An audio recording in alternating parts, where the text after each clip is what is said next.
Hey guys, Jay here, and today I'm showing you how I styled my Makoto wig, the protagonist of Persona 3.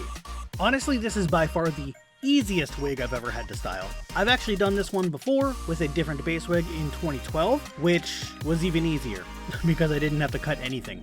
But the color of the wig I'm using here is much more accurate. So I would say it's probably better to use this more accurate wig than to have to not cut stuff. But even then, this wig doesn't really need any cutting anyway, unless you really want to.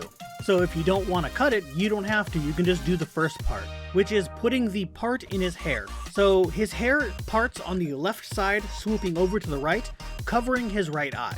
And I do this by first using a comb to part the hair where I want it, and I use one of those combs that has the pointed end on the handle, which is actually what the entire point of having that end is for.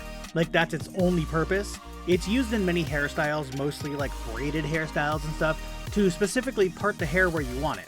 So that's its whole purpose. Then once I get it parted how I want, I use the hairdryer on high, and I'm just using a cheap Walmart hairdryer, so it's not one of those ones that gets super hot. And then I hold it up against the part. So heat is what really styles all your wigs, which it slightly melts the fibers, which allows you to manipulate the way it sits, and then when it cools, it just stays that way. Just be careful not to hold it for too long, because too much heat will damage it. After this, I mostly only have to use a razor to shape the bangs.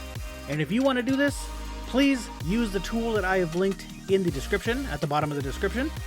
It's much safer than using a razor.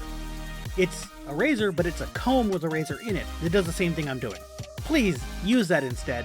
I have experience with a razor. If you do this because you saw me do this and I didn't warn you that you could hurt yourself, that's on me, and I'm not happy with that. So please, don't do that. Use the tool that's made for doing this.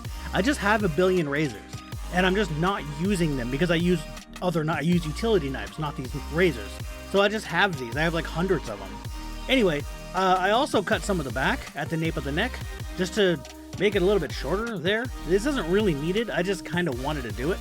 As well as I cut all the fibers that were, I'm assuming, just not cut short enough when the wig was made, like in the factory.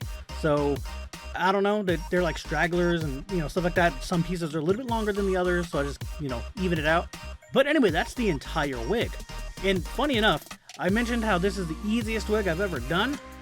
Most wigs take me, the videos are about an hour or 2 hours or something that I have to edit, and then I edit them down into a few minutes. This one, the actual entire raw video from pressing record, then pressing stop, including where the next part that comes up when I turn the head around so that you can see the wig in 360, that only took about 7.5 minutes. So yeah, this is the shortest video, the shortest wig styling I've ever done, and the easiest. So it works.